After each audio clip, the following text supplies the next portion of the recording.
So magandang hapon idol. Ito, may bintana akong ginawa rito. Ayan o, may ito. Kaya tatlo na bintana dito halos. Ayan, bintana rin.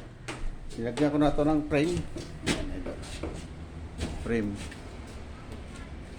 2x3. So, dito tayo sa kabila idol. Ito to. Pail kasi itong bahay idol na probo na siya. May bubida na rin na kanina nagawa namin.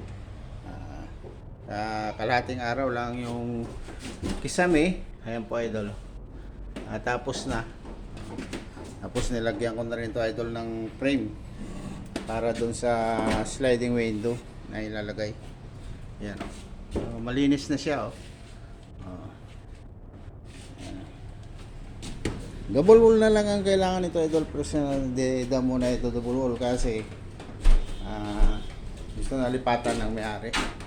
Hagdanan na lang niya using namin dito bukas. Matatapos na rin siya idol. So, magandang hapon dito idol. Tingnan nyo idol. Pag nasabi ko siya idol, pail yun ito po. Pail po siya. Ayan. Ito po siya yung hallway. Tapos pagdating po dito, pail. Yan po. Yan. Kikita nyo yung bintana. So, maganda ng kinalabasan nito po pag na double wall. So magandang hapon po sa inyo lahat.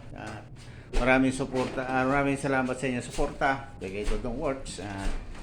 At si Raul sa Facebook idol sa